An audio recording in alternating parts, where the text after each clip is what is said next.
ចាបងប្អូនទាំងអស់គ្នាគឺខ្ញុំឆាថ្ងៃហ្នឹងគឺខ្ញុំឆាតៅហ៊ូបងប្អូនឆាតៅហ៊ូជាមួយសាច់ជ្រូកច្រាំ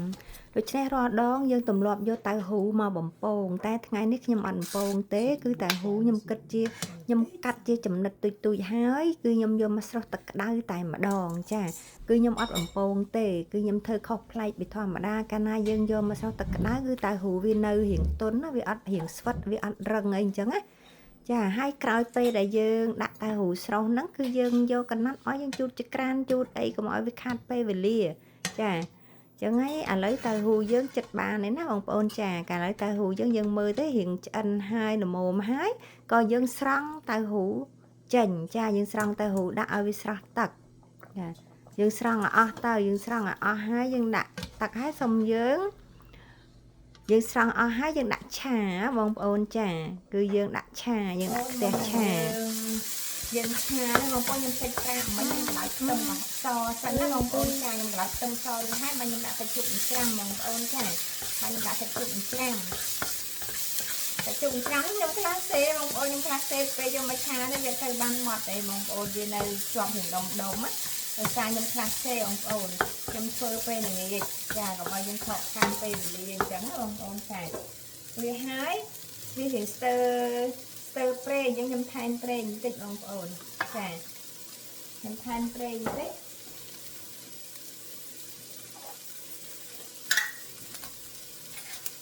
បងប្អូនយើងដាក់ប្រេងហើយយើងដាក់ម្សៅបងប្អូនយើងដាក់អាម្ទេសកូរ៉េបងប្អូនយើងដាក់ម្ទេសកូរ៉េនេះដើម្បីឲ្យវាយកពណ៌ឲ្យបានក្រហមល្អបងប្អូនឲ្យបានពណ៌ក្រហមល្អចាយើងដាក់ម្ទេសកូរ៉េកន្លោចបន្តិចដើម្បីវាបានពណ៌ស្អាតបងប្អូនឃើញទេវាចេញពណ៌ស្អាតណាចាវាបានឃើញពណ៌ស្អាតពេលរួចហើយខ្ញុំមានស្លាមាន់កោះមាន់បន្តិចបងប្អូនញ៉ាំនេះស្លាមាន់កោះមាន់ទៅខ្ញុំដាក់ចូលដែរចា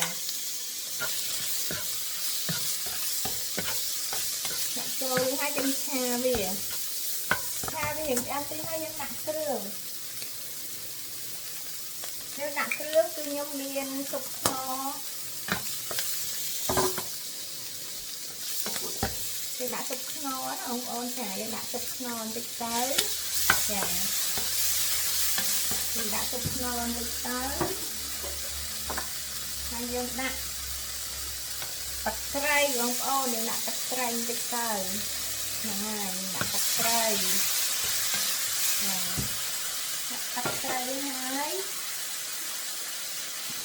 យើងដាក់ស្ករសបងប្អូនដាក់ស្ករសបន្តិចទៅបើយើងហូបបើយើងអត់ហូបស្ករយើងមិនដាក់ស្ករក៏បានដែរ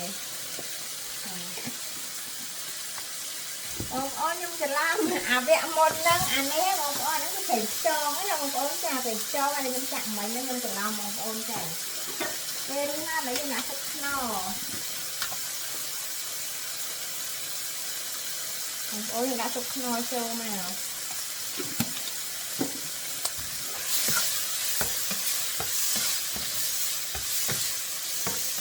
កាលណាយើងឆាxongបានយើងឆ្អិនទៅហើយខ្ញុំដាក់សិតបងប្អូនខ្ញុំដាក់អាសិតមូលបងប្អូនចាសិតមូលយើងមកចិត្តប្រទេសសិតអីក៏បានបងប្អូនយើងមានយើងដាក់ទៅចាយើងឆាសិតរៀងឆ្អិនតិចហើយបងប្អូនយើងដាក់ទៅហ៊ូចូលនេះបងប្អូនទៅហ៊ូយើងដាក់ទៅហ៊ូចូលព្រោះទៅហ៊ូនេះខ្ញុំចិត្តដែរបងប្អូនខ្ញុំចិត្តហើយខ្ញុំចោកទឹករួចហើយបងប្អូនចាដូចហើយបើសិនជាបងប្អូនខ្លះក៏អត់ចូលចិត្តឲ្យមានជាតិទឹកគឺយើងយកតែប៉ុណ្ណឹងណាបងប្អូនយើងឆាតែមួយឆ្អិនហើយយើងភ្លក់មើលទៅគឺឲ្យយើងបង់ខ្ទឹមទៅណាបងប្អូនចាតែខ្ញុំចង់បានរៀងទឹកតិចខ្ញុំថែមទឹកបងប្អូនចាខ្ញុំចាក់ទឹកថែមចាក់ទឹកថែមហើយខ្ញុំទុកឲ្យវាមកពុះណាបងប្អូនចាខ្ញុំចាក់ទឹកថែមទៅដើម្បីយើងបានទឹកហត់ខ្លាំងអញ្ចឹងណាបងប្អូនស្រូបបាយស្រូបអីខ្លះអញ្ចឹងទៅឥឡូវយើងទុកឲ្យវាមកពុះសិនណាបងប្អូនបើសិនជាយើងចង់ដាក់ពងទាបងប្អូនយើងដាក់ឲ្យបងប្អូនយើងដាក់ពងទាមកគ្រាប់ទៅចាយើងដាក់ពងទាមកគ្រាប់យើងចូលយើងសរសៃអញ្ចឹងណា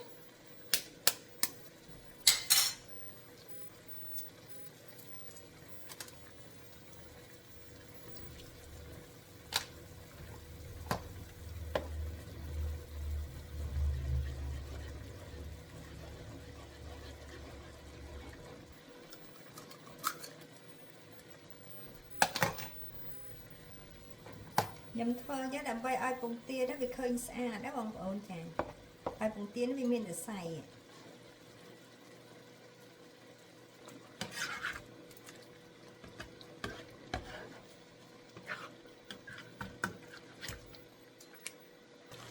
ឥឡូវបងប្អូនមើលណាកាលណាយើងទុកឲ្យវាមកពុះមួយថាយើងចង់បានទឹកប៉ុណ្ណឹងបងប្អូនស្រាច់ចិត្តយើងហើយកាលណាយើងចង់បានទឹកប៉ុណ្ណឹងហើយគឺយើង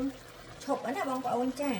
គឺយើងឈប់មកងាស់វាហើយយើងភ្លក់មើលបងប្អូនចាយើងភ្លក់មើលតើគ្រឿងតាមតម្រូវការចិត្តរបស់យើងហើយនៅប៉ុណ្ណឹងគឺខ្ញុំបានណាបងប្អូនគឺខ្ញុំល្មមអញ្ចឹងខ្ញុំបិទភ្លើងណាបងប្អូនកាលណាខ្ញុំបិទភ្លើងគឺខ្ញុំបងប្អូនខ្ញុំមានជីវ៉ាន់ស៊ុយចាគឺខ្ញុំដាក់ជីវ៉ាន់ស៊ុយស្លឹកជីវ៉ាន់ស៊ុយពីលើបន្តិចបងប្អូនចាខ្ញុំដាក់ស្លឹកជីវ៉ាន់ស៊ុយហើយគឺខ្ញុំមានស្លឹកខ្ទឹមទៀតបងប្អូននេះស្លឹកខ្ទឹមចាខ្ញុំមានស្លឹកខ្ទឹមខ្ញុំសិតតែហាន់ដាក់ចូលទូកកបងប្អូនចាព្រោះនៅនេះខែហ្នឹងវាត្រជាក់បងប្អូនដូច្នេះខ្ញុំដាក់ចូលទូកកនេះស្លឹកខ្ទឹមបងប្អូនគឺខ្ញុំហាន់ហើយយ៉ាងហើយគឺខ្ញុំដាក់ចូលទូកកចាបងប្អូននេះស្លឹកខ្ទឹមទឹកខ្ទឹមក៏ចូលទូកកដែរបងប្អូននេះមើលស្លឹកខ្ទឹមខ្ញុំទាំងស្មៅនៅក្នុងទូកកឲ្យបងប្អូនចាពេលយើង